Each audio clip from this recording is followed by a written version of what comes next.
ओम शांति। ओम शांति बाबा।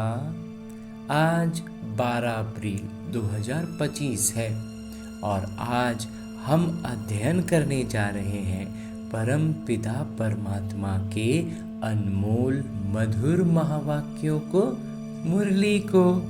तो ये मुरलियाँ हमारे आत्मा का, जो बाबा ने कहा ना, पंख टूटे हुए हैं, उन पंखों को विकसित करने के लिए और उसको अपने जीवन में धारण कर उसका अभ्यास करके उन पंखों से उड़ने का हुनर सीखने के लिए। तो इस अद्भुत जादुई हुनर को जानने सीखने का ज्ञान बाबा हमें इस मुरली में दे रहे हैं। तो इस मुरली का ज्ञान हमें आत्मा के स्तर पर अध्ययन करना चाहिए ना। तो आत्मा के स्तर पर अध्ययन करने का अर्थ है कि अपने देह और देह के भान से कुछ देर के लिए अलग हो जाते हैं, और इसके लिए जो सबसे सहज विधि है वो है कि मैं आत्मा अपने इस शरीर से, इस स्थूल शरीर से अलग होकर, देह और देह के बंधनों से, इस भान से अलग होकर सूक्ष्म शरीर के साथ एक क्षण से भी कम समय में पहुंच जाता हूँ मधुबन की धरा पर।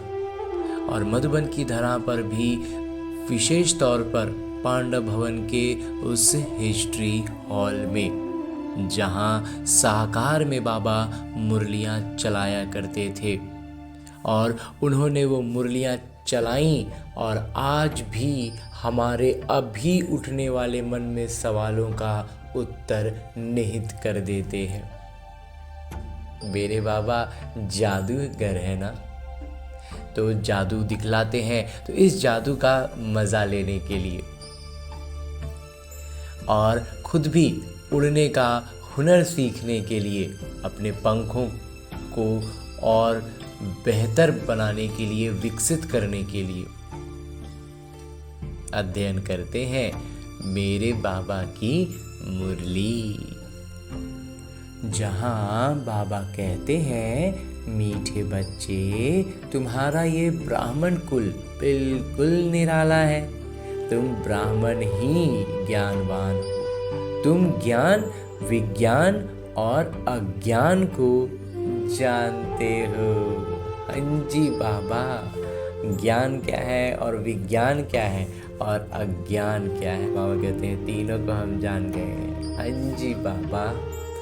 आगे प्रश्न रूप में मेरे बाबा कहते हैं कि किस सहज पुरुषार्थ से तुम बच्चों की दिल सब बातों से हटती जाएगी? उत्तर बतलाते हैं मेरे बाबा, सिर्फ रूहानी धंधे में लग जाओ। जितना जितना रूहानी सेवा करते रहेंगे उतना और सब बातों से स्वतः दिल हटती जाएगी।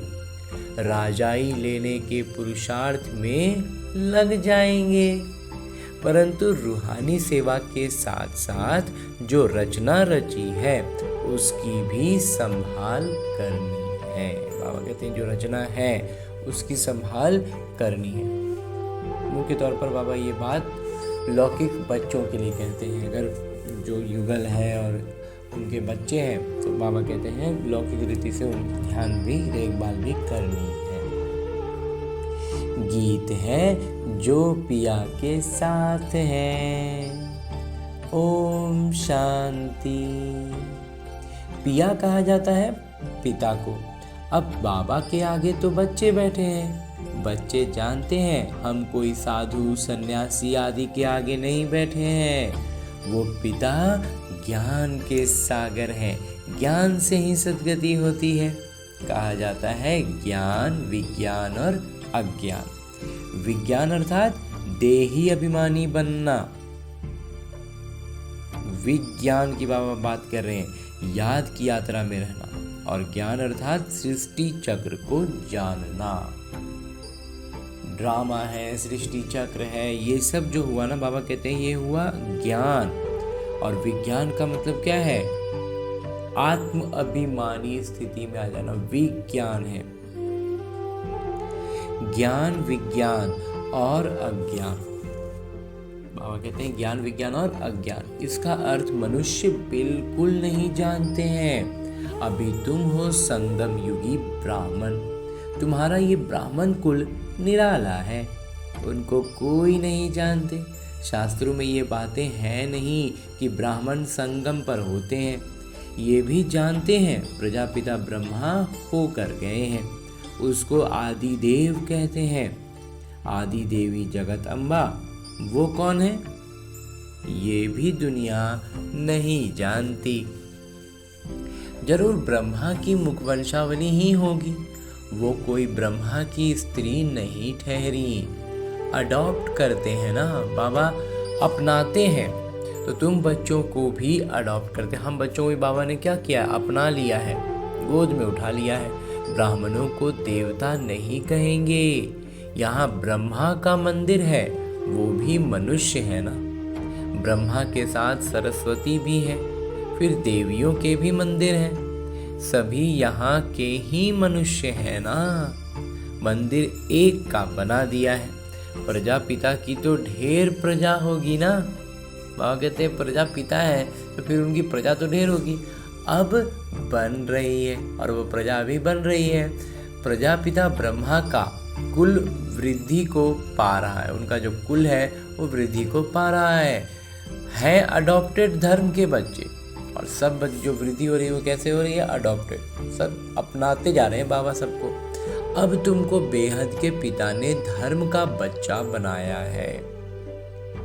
ब्रह्मा भी बेहद के पिता के बच्चे ठहरे, इनको भी वर्षा उनसे मिलता है। तुम पोतरे पोत्रियों को भी वर्षा उनसे मिलता है। हम ब्रह्मा बाबा के माध्यम से शिव बाबा से जुड़ते हैं, तो हम पोते पोतियाँ हो गए। तो बाबा कहते हैं लेकिन वर्षा उनको भी उस शिव बाबा से मिलता है, हमको भी उन्हीं डायरेक्ट शिव बाबा से ही मिलता है। ज्ञान तो कोई के पास है नहीं, क्योंकि ज्ञान के सागर एक है। वो पिता जब तक न आए तब तक किसी की सद्गति होती नहीं। अभी तुम भक्ति से ज्ञान में आए हो सद्गति के लिए। सतयुग को कहा जाता है सद्गति, कलयुग को दुर्गति कहा जाता है, क्योंकि रावण का राज्य है। सद्गति को राम राज्य भी कहते हैं, सूर्यवंशी भी कहते हैं। यथार्थ नाम सूर्यवंशी चंद्रवंशी है। बाबा कहते हैं एकदम अगर ऑफिशियल कहें तो सूर्यवंशी और चंद्रवंशी। बच्चे जानते हैं हम ही सूर्यवंशी कुल के थे, फिर 84 जन्म लिए। ये ज्ञान कोई शास्त्रों में हो नहीं सकती, क्योंकि शास्त्र है ही भक्ति मार्ग के लिए। बाबा कहते हैं शास्त्र का मतलब ही है वो भक्ति के लिए है, वो तो सब विनाश हो जाएंगे, सब कुछ उस तरह की चीज़ें बाबा कहते हैं समाप्त हो जाएंगी। यहाँ से जो संस्कार ले जाएंगे वहाँ वो सब बनाने लग पड़ेंगे। बनाने का जो संस्कार है कंस्ट्रक्शन का, इंजीनियरिंग का, बाबा कहते हैं वो सारा संस्कार चला जाएगा और वहाँ पर वो धड़ाधड़ काम में आएगा। तुम्हारे में भी संस्कार भरे जाते हैं राजाई के, तुम राजाई करेंगे, वो साइंसदान फिर उस राजाई में आकर जो हुनर सीखते हैं वही करेंगे। बाबा कहते हैं हमको बाबा राजा बनने का हुनर सिखला रहे हैं, हम राजा बन जाते हैं। और फिर जो साइंसदान वाले हैं बाबा कहते हैं वो आएंगे और अपना हुनर दिखलाएंगे और राजा का काम होता चलेगा। जाएंगे जरूर सूर्यवंशी चंद्रवंशी राजाई में, सूर्यवंशी चंद्रवंशी राजाई में जाएंगे, लेकिन वो काम क्या है उनका, वो अपना हुनर के अनुसार वहाँ पर काम करेंगे। उनमें है सिर्फ साइंस की नॉलेज, उनको ज्ञान सिर्फ साइंस का ज्ञान है। क्योंकि यहाँ अब साइंस का हम लोग विज्ञान करें तो बाबा आज विज्ञान का अलग ही परिभाषा हमें समझा रहे हैं, तो इसलिए ये साइंस ही है। तो वे उसके संस्कार ले जाएंगे, वो साइंस का जो नॉलेज का जो संस्कार है ना, बाबा कहते हैं वो उसको ले जाएंगे। वो भी संस्कार है, वो किसी चीज़ का नॉलेज होना ना, बाबा कहते हैं ये भी संस्कार है। वो भी पुरुषार्थ करते हैं, उनके पास वो इलम यानी विद्या है। तुम्हारे पास दूसरा कोई इलम यानी विद्या नहीं है। वो 50 तरह का साइंस का चीज़ों को सीख रहे हैं, समझ रहे हैं, उनका काम कर रहे हैं। हमें बाबा सिर्फ राजाई पद का ज्ञान सिखला रहे हैं। तुम बाबा से राजाई लेंगे, धंधे आदि में तो वो संस्कार रहते हैं ना, कितनी खिटपिट रहती है। परंतु जब तक वानप्रस्थ अवस्था नहीं हुई है तो घर बार की संभाल भी करनी है। बाबा कहते हैं जब तक उस अवस्था तक नहीं पहुंच गए कि एकदम पूरा पराकाष्ठा पर, बाबा कहते हैं तब तक घर बार की संभाल भी करनी है, नहीं तो बच्चों को कौन संभाल करेंगे। यहाँ तो नहीं आकर बैठेंगे, बाबा कहते हैं पूरा सबको यहाँ आकर मधुबन में थोड़ी बैठेंगे। ऐसे कहते हैं कि जब इस धंधे में पूरी रीति लग जाएंगे फिर वो छूट सकता है। बाबा कहते हैं हाँ, पूरा एकदम तन मन धन से लग ही गए तो फिर वो छूट सकता है। साथ में रचना को भी जरूर संभालना पड़ता है। हाँ, कोई अच्छी रीति रूहानी सेवा में लग जाते हैं फिर उनसे जैसे दिल उठ जाएगी। जब दिल भावना मन से एकदम बाबा में जुड़ जाएंगे ना तो उधर से ना बाबा कहते हैं अपने आप मन उठ जाएगा, तो समझ में आएगा कि वो भी आत्मा है, अपना भाग्य लेकर आया है। समझेंगे जितना समय इस रूहानी सेवा में देवें उतना अच्छा है। बाबा आए हैं पतित से पावन बनने का रास्ता बताने, तो बच्चों को भी यही सेवा करनी है। हर एक का हिसाब देखा जाता है। बेहद के पिता तो केवल पतित से पावन बनने की मत देते हैं, वो पावन बनने का ही रास्ता बताते हैं। बाकी ये देख रेख करना, राय देना, इनका धंधा हो जाता है। ये ब्रह्मा बाबा का काम हो जाता है देख रेख करना। बाकी बाबा मत दे देते हैं, ज्ञान दे देते हैं, रास्ता बता देते हैं। शिव बाबा कहते हैं मेरे से कोई बात धंधे आदि की नहीं पूछनी है, हमसे धंधा आदि का बात मत पूछो। मेरे को तुमने बुलाया है कि आकर पतित से पावन बनाइए, तो हम इन द्वारा तुमको बना रहा हूँ। बाबा कहते मैं तो फिर आया हूँ तुमको इस ब्रह्मा का आधार लेकर के तुमको अपना बनाने। ये भी पिता है, इनकी मत पर चलना पड़े, उनकी रूहानी मत, इनकी जिस्मानी मत, इनके ऊपर भी कितना रिस्पॉन्सिबिलिटी रहती है। ये भी कहते रहते हैं कि बाबा का फरमान है मामेकम याद करो। जिम्मेवारी कितना था ब्रह्मा बाबा के सर पर, लेकिन बाबा कहते थे कि हमको भी फरमान मिलता है मामेकम याद करो, बाबा की मत पर चलो। बाकी बच्चों को कुछ भी पूछना पड़ता है, नौकरी में कैसे चलें, इन बातों को ये साकार बाबा अच्छी तरह समझा सकते हैं। बाबा कहते हैं कि जब अनुभव की बातों को जानना हो, पूछना हो, तो बाबा कहते हैं वो सारी बातें बाबा से पूछ सकते हैं, वो समझा सकते हैं। तो अभी अनुभवी हैं, ये बताते रहेंगे, ऐसे ऐसे मैं करता हूँ, इनको देख सीखना है, ये सिखाते रहेंगे क्योंकि ये हैं सबसे आगे।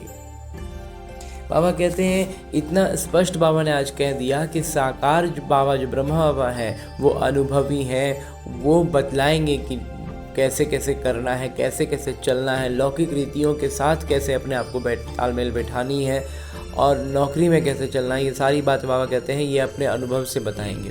तो अभी वर्तमान में तो साकार रूप से हमारे प्रत्यक्ष आँखों से दिखाई नहीं देते हैं, तो बाबा की जीवनी को पढ़ेंगे तो एकदम हमें ये सारा कुछ ऐसा अनुभव होगा कि बाबा इन परिस्थितियों में ऐसे ऐसे में ये ऐसी अवस्था थी उनकी।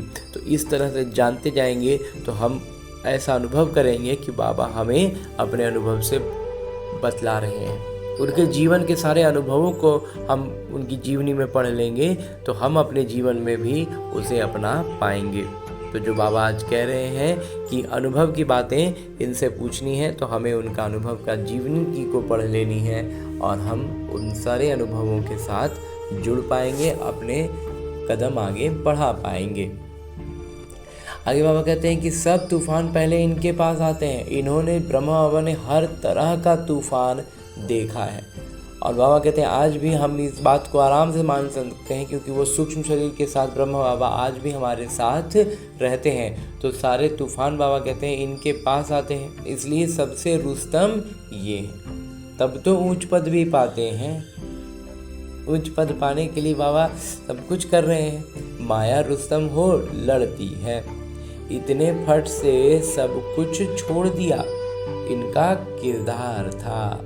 वह कहते इतना झटके से अपना इतना बड़ा कारोबार और धन संपत्ति सब कुछ छोड़ दिया बाबा ने, क्योंकि उनको यहाँ ब्रह्मा पिता का किरदार निभाना था ना। तो बाबा ने इनसे ये करा दिया। करण करावन हार तो वो है ना। बाबा कहते हैं कि उन्होंने किया, लौकिक रीति से हम वो देख रहे हैं, लेकिन बाबा कहते हैं कि करण करावन हार तो शिव बाबा है। खुशी से छोड़ दिया, साक्षात्कार हो गया। अब हम विश्व के मालिक बनते हैं। ये पाई पैसे की चीज़ हम क्या करेंगे? हमको इस लौकिक रीति की चीज़ों में अब कोई रुचि ही नहीं है। विनाश का साक्षात्कार भी करा दिया। समझ गए इस पुरानी दुनिया का विनाश होना है। हमको फिर से राजाई मिलती है, तो फट से वो छोड़ दिया। बाबा को जैसे ही ये अनुभव हुआ कि हमको विश्व की राजाई मिलेगी, तो ये लौकिक संपत्ति की कितनी तुच्छ चीज़ है, बाबा ने इसको तुरंत छोड़ दिया। अब तो बाबा की मत पर चलना है। बाबा कहते हैं मुझे याद करो। ड्रामा अनुसार भट्टी बननी थी। मनुष्य थोड़े ही समझते थे कि इतने सब क्यों भागे। ये कोई साधु संत तो नहीं, ये तो साधारण है। इसने किसी को भगाया भी नहीं। और वो कहते हैं कि साधु संत और सन्यासियों के पास लोग पहले जाते थे, यहाँ तो ये साधु संत भी नहीं है, साधारण मनुष्य दिखते हैं, एकदम सिंपल हैं, और इन्होंने भी किसी को भगाया नहीं है, तो भी लोग कैसे आते हैं भागे भागे। मनुष्य मात्र की महिमा कोई है नहीं। महिमा है तो एक बाबा की। बाबा कहते हैं लौकिक रीति में मनुष्य की कोई महिमा हो ही नहीं सकती, वो उस लायक है ही नहीं। तो महिमा सब किसकी होती है? परमात्मा की।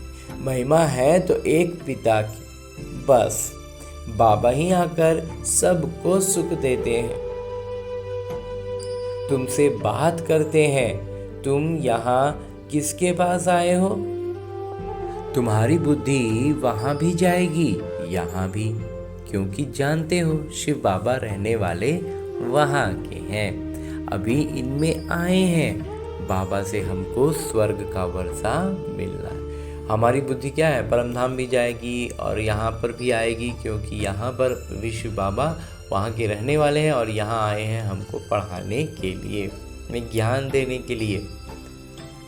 बाबा से हमको स्वर्ग का वर्षा मिलना है। कलयुग के बाद जरूर स्वर्ग आएगा। कृष्ण भी पिता से वर्षा लेकर जाएं, राजाई करते हैं। इसमें चरित्र की बात ही नहीं। जैसे राजा के पास प्रिंस पैदा होता है, राजकुमार पैदा होता है, स्कूल में पढ़कर फिर बड़ा होकर गद्दी लेगा, इसमें महिमा व चरित्र की बात नहीं। ऊंचते ऊंच एक पिता ही है, महिमा भी उनकी होती है। ये भी उनका परिचय देते हैं। अगर वो कहें मैं कहता हूँ तो मनुष्य समझेंगे ये अपने लिए कहते हैं। बाबा यहाँ कहते हैं कि महिमा सब शिव बाबा की हो रही है, और ये भी जो है ब्रह्मा बाबा भी है, उन्हीं का महिमा करते हैं, उन्हीं का परिचय देते हैं। अगर वो कहें, ब्रह्मा बाबा कहें कि कहता हूँ, मैं कहता हूँ, तो मनुष्य समझेंगे कि ये अपने लिए कहते हैं। लोग समझ नहीं पाएंगे ना कि उनके अंदर शिव बाबा विराजमान है और वो कह रहे हैं, लगता है कि कह रहे हैं ब्रह्मा बाबा कह रहे हैं। ये बातें तुम बच्चे समझते हो। भगवान को कभी भी मनुष्य नहीं कह सकते, वो तो एक ही निराकार है, परम धाम में रहते हैं। तुम्हारी बुद्धि ऊपर में भी जाती है, फिर नीचे भी आती है। बाबा दूर देश से पराये देश में आकर हमको पढ़ाए, फिर चले जाते हैं। खुद कहते हैं मैं आता हूँ क्षण में। एक क्षण में आते हैं बाबा, देरी नहीं लगती।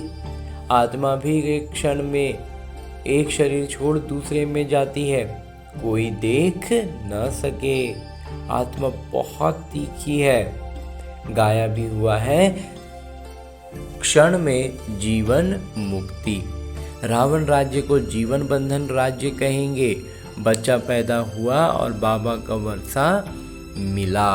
बाबा का बच्चा बने और बाबा कहते हैं बाबा का वर्षा भी मिला। तुमने भी बाबा को पहचाना और स्वर्ग के मालिक बने, फिर उसमें नंबरवार मर्तबे हैं पुरुषार्थ अनुसार। बाबा बहुत अच्छी रीति समझाते रहते हैं। 2 पिता हैं, एक लौकिक और एक पारलौकिक। गाते भी हैं, दुख में सिमरन सब करें, सुख में करे न कोई। तुम जानते हो हम भारतवासियों को जब सुख था तो सिमरन नहीं करते थे, फिर हमने 84 जन्म लिए। आत्मा में खाद पड़ती है तो डिग्री कम हो जाती है।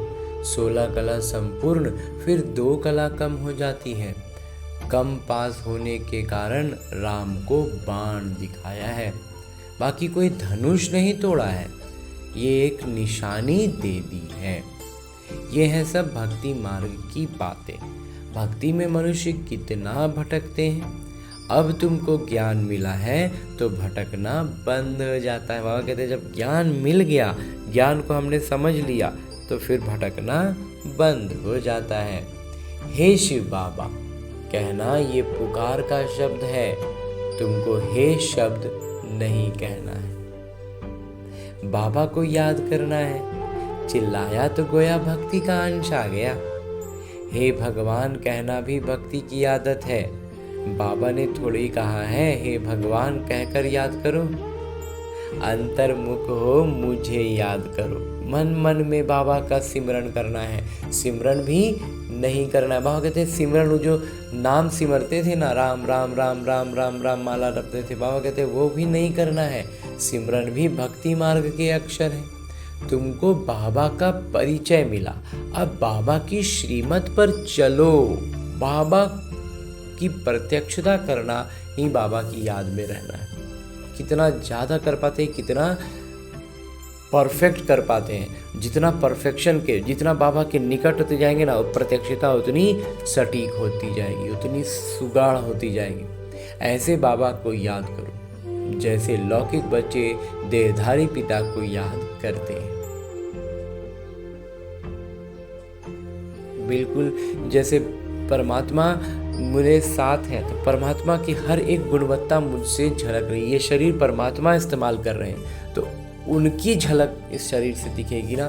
तो लौकिक रीति के लोग तो इस शरीर को ही देखेंगे, तो इस शरीर में परमात्मा की गुणवत्ताएं झलकनी चाहिए। पूरा बॉडी लैंग्वेज जिसको कहते हैं, बॉडी लैंग्वेज ही एकदम दिव्य हो। वही हुआ बाबा की याद में रहना, सबसे सरल और सबसे सहज। खुद भी देह अभिमान में है तो याद भी देहधारी पिता को करते हैं। क्या होता है, शरीर के भान में रहेंगे तो शरीर के पिता को याद करेंगे ना। पारलौकिक पिता तो है ही देही अभिमान, लेकिन अगर पारलौकिक पिता की बात करें तो वो तो आत्माभिमानी ही रहते हैं ना। उनका तो शरीर है नहीं तो वो शरीर के भान में आते ही नहीं है। इनमें आते हैं तो भी देह अभिमानी नहीं होते। ब्रह्मा बाबा के तन में आते हैं तो वो ब्रह्मा बाबा का तन है ना, तो परमात्मा को उसका भान थोड़ी आएगा। कहते हैं हमने ये लोन लिया है तुमको ज्ञान देने के लिए। मैं ये लोन लेता हूँ, इस शरीर का लोन लेते हैं बाबा, आधार लेते हैं। ज्ञान सागर हूँ परंतु ज्ञान कैसे दूँ। गर्भ में तो तुम जाते हो, मैं थोड़े ही गर्भ में जाता हूँ। मेरी गति मत ही न्यारी। बाबा इसमें आते हैं ये भी कोई नहीं जानते। बाहरी कोई समझ नहीं सकता है कि इसमें परमात्मा आते थे ब्रह्मा बाबा में और बाद में दादी के तन में। कहते भी हैं ब्रह्मा द्वारा स्थापना। ऐसे भक्ति मार्ग में ये कहते हैं कि स्थापना ब्रह्मा बाबा करते हैं, परंतु कैसे ब्रह्मा द्वारा स्थापना करते हैं ये किसी को समझ में आता नहीं है। खाली हाँ बस ब्रह्मा जी रचना रचते हैं। क्या प्रेरणा देंगे, कैसे रचेंगे। बाबा कहते हैं मैं साधारण तन में आता हूँ, उसका नाम ब्रह्मा रखता हूँ, क्योंकि सन्यास करते हैं ना। ब्रह्मा बाबा ने तो सन्यास किया तो इसलिए बाबा कहते हैं उनका नाम ब्रह्मा रखता हूँ। तुम बच्चे जानते हो अभी ब्राह्मणों की माला नहीं बन सकती क्योंकि टूटते रहते हैं। जब ब्राह्मण फाइनल बन जाते हैं तब रुद्रमाला बनती है। जब तक बीच बीच में हम छोड़ते निकलते उठते गिरते रहते हैं, बाबा कहते हैं तब तक वो ब्राह्मण में रहते हैं। और जब पूर्ण रूप से फाइनल हो जाते हैं ब्राह्मण एकदम पक्के, तब फिर बाबा कहते हैं रुद्रमाला बनती है। फिर विष्णु की माला में जाते हैं। माला में आने के लिए याद की यात्रा चाहिए। अभी तुम्हारी बुद्धि में है कि हम पहले पहले सतो प्रधान थे, फिर सतो रजो तमो में आते हैं। हम का भी अर्थ है ना, हम ब्राह्मण, ब्राह्मण सो फरिश्ता, फरिश्ता सो देवता। ओम का अर्थ अलग है, ओम मतलब आत्मा। फिर वही आत्मा कहती है हम देवता, क्षत्रिय, वैश्य और शूद्र। वो लोग फिर कह देते हम आत्मा परमात्मा। तुम्हारा ओम और हम का अर्थ बिल्कुल अलग है। हम आत्मा है, फिर आत्मा वर्णों में आती है। हम आत्मा है, पहले ये स्मृति लानी है, फिर ये आत्मा वर्णों में आएगी। पहले सतो, फिर नहीं ब्राह्मण, फिर देवता, फिर क्षत्रिय, फिर वैश्य और फिर शूद्र। तो हम आत्मा पहले देवता क्षत्रिय बनते हैं। ऐसे नहीं कि आत्मा परमात्मा, ज्ञान पूरा न होने के कारण अर्थ ही बुझा दिया। बाबा कहते हैं ज्ञान स्पष्ट है नहीं तो अर्थ में ही सब झोलझाल हो गया है। अहम ब्रह्मास्मि कहते हैं, ये भी गलत है। बाबा कहते हैं मैं रचना का मालिक तो बनता नहीं, इस रचना के मालिक तुम हो, विश्व के भी मालिक तुम बनते हो। ब्रह्म तो तत्व है, तुम आत्मा इस रचना के मालिक बनते हो। अभी बाबा सब वेदों शास्त्रों का यथार्थ अर्थ बैठ सुनाते हैं। अभी तो पढ़ते रहना है, बाबा तुम्हें नई नई बातें समझाते रहते। बाबा कहते हैं पढ़ाई पढ़ते रहो, बाबा नया नया पाइत सुनाते रहेंगे। भक्ति क्या कहती है, ज्ञान क्या कहता है। भक्ति मार्ग में मंदिर बनाए, जप तप आदि पैसे बर्बाद किए, तुम्हारे मंदिरों को बहुतों ने लूटा है। ये भी ड्रामा में किरदार है, फिर जरूर उन्हों से ही वापस मिलना है। अभी देखो कितना दे रहे हैं, दिन प्रतिदिन बढ़ाते रहते हैं, ये भी लेते रहते हैं। उन्होंने जितना लिया है उतना ही पूरा हिसाब देंगे। बाबा कहते हैं एक एक पैसा का हिसाब बाबा बोलते हैं कि वो देंगे। तुम्हारे पैसे जो खाए हैं वो हप नहीं कर सकते। भारत तो अविनाशी खंड है ना, बाबा का जन्म स्थान है, यहाँ ही बाबा आते हैं, बाबा के खंड से ही ले जाते हैं तो वापस देना पड़े। समय पर देखो कैसे मिलता है।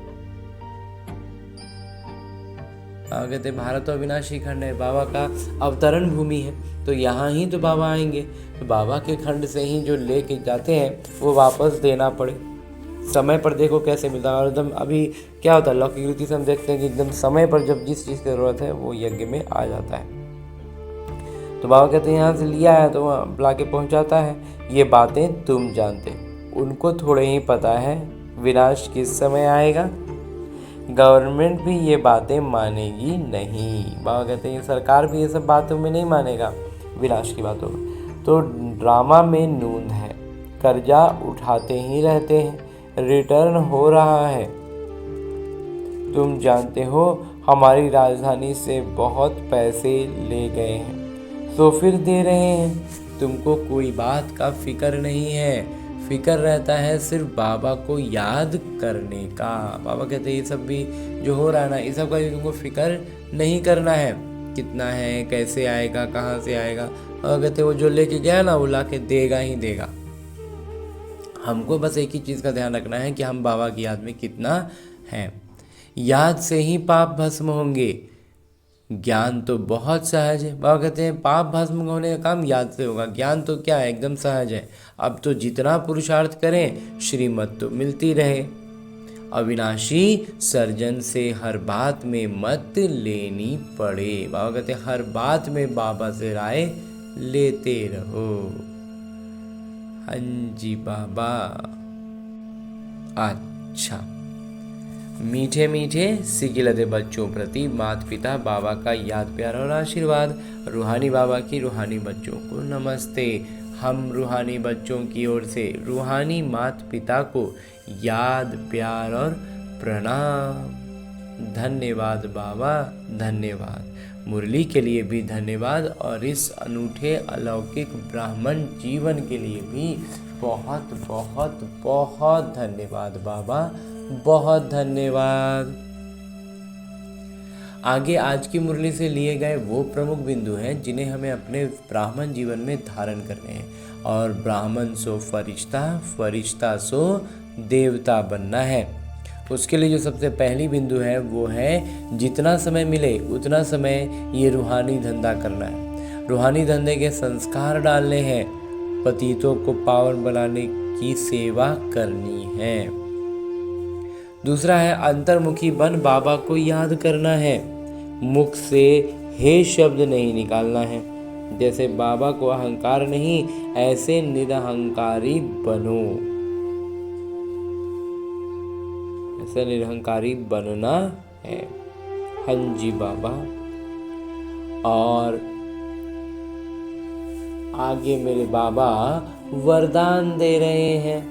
वरदान देते हुए मेरे बाबा कहते हैं, मनसा संकल्प व वृत्ति द्वारा श्रेष्ठ वाइब्रेशन की खुशबू फैलाने वाले शिव शक्ति कंबाइंड भव। बाबा कहते हैं मनसा का संकल्प और वृत्ति जो हमारा है ना, इनके द्वारा वाइब्रेशन उठेगा और उस वाइब्रेशन से हम खुशबू फैलाएंगे शिव बाबा के शक्ति का कंबाइन। और ऐसा करते हैं तो हम कंबाइंड रह गए ना। विस्तार से बाबा कहते हैं जैसे आजकल स्थूल खुशबू के साधनों से गुलाब, चंदन व भिन्न भिन्न प्रकार की खुशबू फैलाते हैं, ऐसे आप शिव शक्ति कंबाइंड बन मनसा संकल्प व वृत्ति द्वारा सुख, शांति, प्रेम, आनंद की खुशबू फैलाओ। रोज अमृत वेले भिन्न भिन्न श्रेष्ठ वाइब्रेशन के फाउंटेन के माफिक। बाबा कहते हैं कि रोज अमृत वेले भिन्न भिन्न श्रेष्ठ वाइब्रेशंस, अलग अलग वाइब्रेशंस को भिन्न भिन्न अलग अलग को फाउंटेन के माफिक आत्माओं के ऊपर गुलावाशी डालो। बाबा कहते हैं एकदम उनके ऊपर ना फवारे की तरह अलग अलग दिन अलग अलग आत्माओं को भिन्न भिन्न वाइब्रेशंस के फुहार डालो। सिर्फ संकल्प का ऑटोमेटिक स्विच ऑन करो तो विश्व में जो अशुद्ध वृत्तियों की बदबू है वो समाप्त हो जाएगी। बाबा जबरदस्त बात कहते हैं कि सिर्फ संकल्प का ऑटोमेटिक स्विच ऑन कर देना है। हर संकल्प ऑटोमेटिक हमारे मन से हम एकदम आत्मिक अवस्था वाला निकले तो क्या होगा, विश्व में अशुद्ध वृत्तियों का बदबू समाप्त हो जाएगा। अंजी बाबा। और वरदान लेने के बाद आगे स्लोगन है। मुरली का उपदेश है, सुखदाता द्वारा सुख का भंडार प्राप्त होना है, यही उनके प्यार की निशानी है। सुखदाता से हमें सुख मिल रहा है, प्राप्त हो रहा है, यही उनका प्यार का निशानी है। प्यार कर रहे हैं तब तो हमें इतना भारी सुख मिल रहा है। और परमपिता परमात्मा से इतना श्रेष्ठ ज्ञान मुरली अध्ययन करने के बाद उनके सानिध्य में ज्ञान मुरली का अध्ययन किया हमने, वरदान पाया बाबा से। और अब परमपिता परमात्मा इसी अव्यक्त स्वरूप में स्थित रहकर हमें एक इशारा भी देते हैं। और पूरे महीने के लिए इन इशारों के लिए भी बाबा ने एक श्रीमत दी है और हर दिन उस श्रीमत को स्पष्टता बाबा देते हैं ताकि इस श्रीमत को हम अच्छे से धारण कर लें। और वो श्रीमत है, कंबाइंड रूप की स्मृति से सदा विजयी बनो। मैं आत्मा परमपिता से कंबाइंड हूँ, ये स्मृति हमें रखनी है। और ये स्मृति जब रहेगी तो हम विजयी तो रहेंगे ही ना, क्योंकि परमात्मा तो हम सदा विजयी रहेंगे और हम उनके साथ हैं तो हम भी विजयी हो गए। तो आज के लिए इस श्रीमत पर बाबा ने जो इशारा दिया है वो है, जितनी शक्तियों की शक्ति है उतनी ही पांडवों की भी विशाल शक्ति है, इसलिए चतुर्भुज रूप दिखाया है। शक्तियाँ और पांडव इन दोनों के कंबाइंड रूप से ही विश्व सेवा के कार्य में सफलता प्राप्त होती है। बाबा कहते जितना शिव शक्तियों में ना उतना ही पांडव शक्तियों में, दोनों में पांडव इन दोनों में कंबाइंड रूप से ही विश्व सेवा के कार्य में सफलता प्राप्त होती है। इसलिए सदा एक दूसरे को सहयोगी बनाकर रहो, जिम्मेवारी का ताज सदा पड़ा रहे। और अब परमपिता परमात्मा से इतना श्रेष्ठ अव्यक्त इशारा लेने के बाद उनके सानिध्य में हमने अपने आत्मा के स्तर पर पवित्रता, शांति, प्रेम और सुख के प्रकंपनों का संचार एकदम तीव्र अनुभव किया। उनकी दृष्टि पाकर सूक्ष्म रूप में हमने सूक्ष्म शरीर के साथ उनकी दृष्टि पाई, जिससे ज्ञान प्रकाश और अष्ट शक्तियों का प्रवाह मुझ आत्मा में भरा और इस आनंदमयी स्थिति में मैं उपस्थित रहा। तो क्यों ना इसी आनंदमयी अवस्था में रहकर परमात्मा के सानिध्य का अनुभव जो हमने किया, इसी अनुभव में रहते हुए इस वास्तविक जीवन, जिसे हम नाम देते हैं प्रैक्टिकल लाइफ का नाम देते हैं, उस जीवन में अवतरित हो। अपने इस स्थूल शरीर में, इस लौकिक किरदार में, जब इस लौकिक किरदार में रहते हुए हम इस अवस्था में, इस आनंदमय स्थिति में रह पाएंगे, तो हम सही मायनों में कर्मातीत अवस्था को पाएंगे।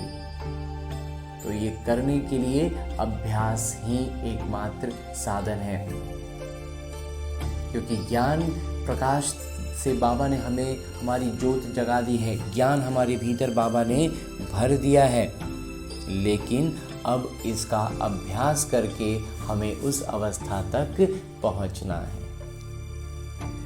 हाँ जी बाबा।